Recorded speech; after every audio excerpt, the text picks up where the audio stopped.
வீடுகளை பழுது பார்க்கவும் புதிய வீடுகளை கட்டித்தரவும் மடானி அரசாங்கம் இந்த ஈராண்டுகளில் மட்டும் 1.02 பில்லியன் ரிங்கிட்டை செலவிட்டிருக்கிறது. அந்த காலகட்டத்தில் 34,470 வீடுகள் பழுது பார்க்கப்பட்டன அல்லது புதிதாக கட்டப்பட்டதாக KPKT எனப்படும் வீடமைப்பு ஊராட்சித்துறை அமைச்சர் ngா காமிங் தெரிவித்துள்ளார். அவற்றில் KPKT மட்டுமே 104.4 மில்லியன் ரிங்கிட் செலவில் 4,814 வீடுகளை பழுது பார்த்து 245 புதிய வீடுகளை கட்டி தந்திருக்கிறது.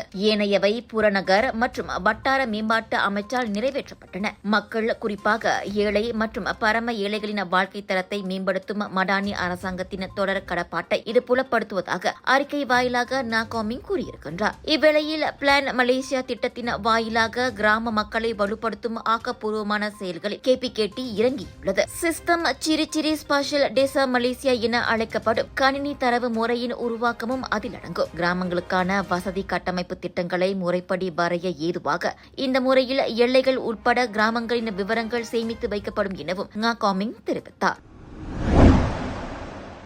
பிறப்பு விகிதம் தொடர்ந்து சரிந்து வருவதால் சிங்கப்பூரும் மற்ற பல நாடுகளும் காலப்போக்கில் அழிந்துவிடும் என கூறி உலக கோடீஸ்வரர் எலன் மாஸ்க் பரபரப்பை ஏற்படுத்தியுள்ளார். சிங்கப்பூரில் பிறப்பு விகிதம் வெகுவாக குறைந்துள்ள நிலையில் அதற்கு ரோபோக்கள் எனப்படும் மனித இயந்திரங்கள் தீர்வாக முடியுமா என எக்ஸ் தளத்தில் கேட்கப்பட்ட கேள்விக்கு பதிலளிக்கையில் மாஸ்க் அவ்வாறு கூறினார். மக்கள் தொகை சரிவால் உலக நாடுகள், குறிப்பாக வளர்ச்சியடைந்த நாடுகள் நீண்ட கால சமூக பொருளாதார சவாலை சந்திக்கும் என்பதற்கான ஒரு எச்சரிக்கையாகவே எலான் மாஸ்கின் அக்கூற்று பார்க்கப்படுகிறது. நீண்ட காலமாகவே மக்கள் தொகை பெருக்கத்தை தீவிரமாக ஊக்குவித்து வருபவரான எலான் மாஸ்க் உலகம் நிலைத்திருக்க வேண்டும் என்றால் பிறப்பு விகித சரிவுக்கு தீர்வு காண வேண்டும் என ஏற்கனவே பல முறை எச்சரித்துள்ளார். கடந்த பல ஆண்டுகளாகவே சிங்கப்பூரின் குழந்தை பிறப்பு விகிதம் பெருமளவில் சரிந்து வந்துள்ளது. 2023ஆம் ஆண்டு சிங்கப்பூரின் குழந்தை பிறப்பு விகிதமானது வரலாற்றில் இல்லாத அளவுக்கு 0.97 வீழ்ச்சியுற்றது குறிப்பிடத்தக்கது. அதாவது ஒரு பெண் ஒன்றுக்கும் குறைவான குழந்தையே பெற்றுக் கொள்கிறார் என்றால் பலரும் ஒரு குழந்தை கூட பெறுவதில்லை என அர்த்தமாகிறது. ஒரு சீரான மக்கள் தொகையை நிலைநிறுத்த குழந்தை பிறப்பு விகிதம் குறைந்தது 2.1 இருக்க வேண்டும். ஆனால் சிங்கப்பூரில் அது 0.97 என பாதாளத்திற்கு வீழ்ச்சி கண்டிருப்பது எதிர்கால தலைமுறை குறித்த பெரும் கவலையை ஏற்படுத்தியுள்ளது.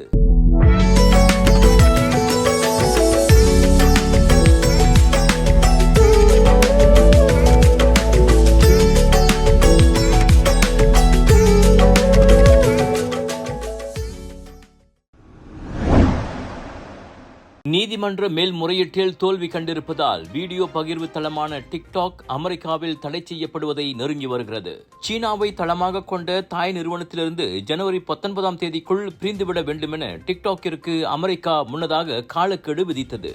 பயனர்களின் தரவுகளை சேகரிப்பதோடு வேவு பார்க்கவும் பெய்ஜிங்கை டிக்டாக் அனுமதிப்பதாக அமெரிக்கா குற்றம் சாட்டியது.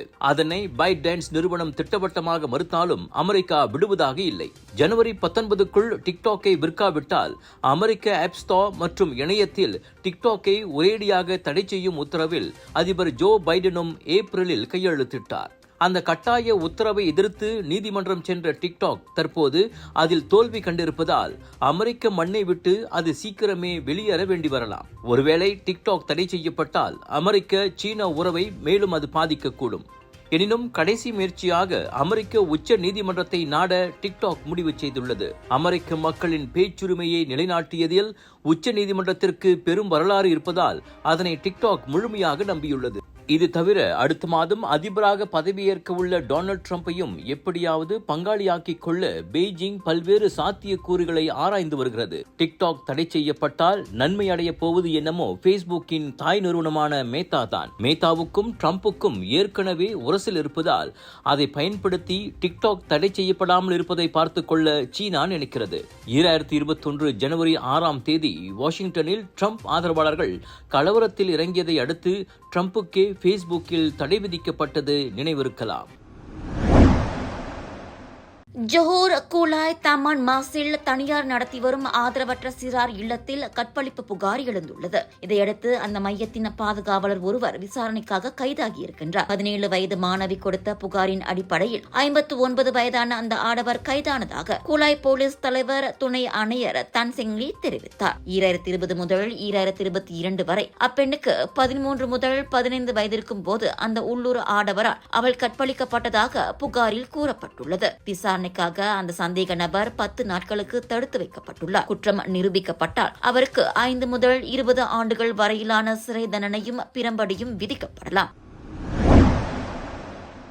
பிரிட்டன் மற்றும் வேல்ஸில் மிகவும் பிரபலமான ஆண் குழந்தை பெயராக வரலாற்றில் முதன்முறையாக முகமட் தேர்வாகியுள்ளது. கடந்த ஆண்டு அவ்விரு நாடுகளிலும் புதிதாக பிறந்த ஆண் குழந்தைகளுக்கு பெரும்பாலான பெற்றோர்கள் முகமட் என்ற பெயரையே வைத்துள்ளனர். அவ்விரு நாடுகளிலும் மொத்தமாக 4661 ஆண் குழந்தைகளுக்கு முகமட் என பெயரிடப்பட்டது. இங்கிலாந்தின் தேசிய புள்ளி விவரத்துறையின் தகவல் படி முதலிடத்தை பிடித்திருப்பதன் மூலம் இதுநாள் வரை முன்னணியில் இருந்த நோவா என்ற பெயரை முகமட் பின்னுக்கு தள்ளியுள்ளது. 2022 ஆண்டில் முகமட் 2ஆம் இடத்தில் இருந்தது குறிப்பிடத்தக்கது.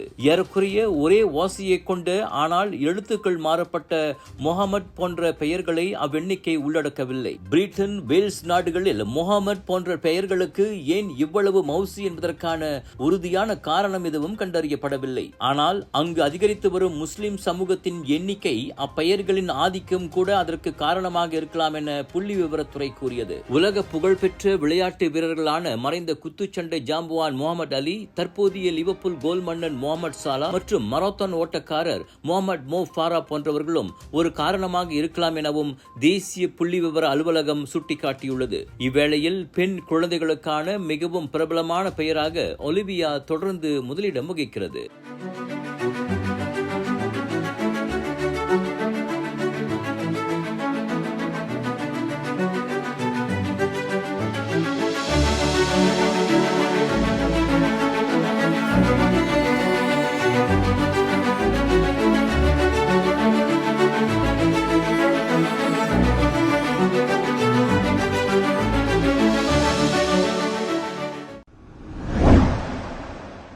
சாங்கூர் அம்பாங் ஜலான் மேவா 3.5 பண்டான் மேவா அருகேயுள்ள கால்வாயில் நேற்று காலை 58 வயது ஆடவரின் சடலம் கண்டெடுக்கப்பட்டது. தலையிலும் முகத்திலும் காயங்களுடன் கிடந்த அச்சடலத்தை பொதுமக்கள் கண்டு போலீசுக்கு தகவல் கொடுத்தனர். தண்ணீர் நிரம்பியிருந்த கால்வாயில் அச்சடலம் தலைக்குப்புற கிடந்ததாக அம்பாங் ஜயா மாவட்ட போலீஸ் தலைவர் துணை ஆணையர் முகமது அசாம் இஸ்மாயில் கூறினார். மரணத்திற்கான காரணத்தை கண்டறியும் பொருட்டு சடலம் சவ பரிசோதனைக்காக மருத்துவமனைக்கு அனுப்பப்பட்டுள்ளது. தற்போதைக்கு திடீர் மரணமாக அது வகைப்படுத்தப்பட்டுள்ளதாக அசாம் சொன்னார்.